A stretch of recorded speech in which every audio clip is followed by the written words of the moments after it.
shortly after the warden buttoned his jacket to signal start of the execution. My dad began gasping and struggling to breathe. I watched his stomach heave. I watched him try to sit up against the straps on the gurney.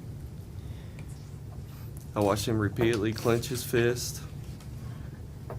It appeared to me he was fighting for his life but suffocating.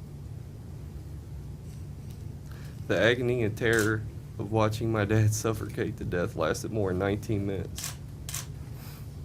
It was the most awful moment in my life to witness my dad's execution. I can't think of any other way to describe it than torture. I saw him laying on the table, just gasping for his air.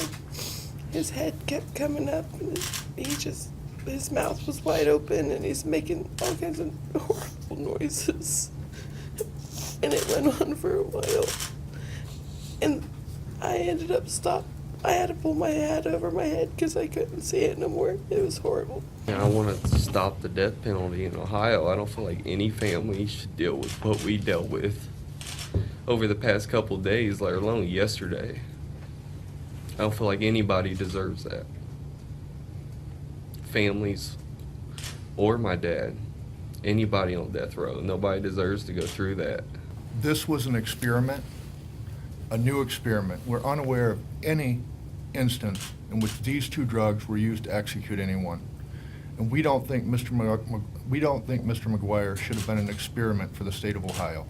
We want to know where these drugs came from, whether they came from a compounding center that oftentimes are unregulated, and we want to know where those drugs came from.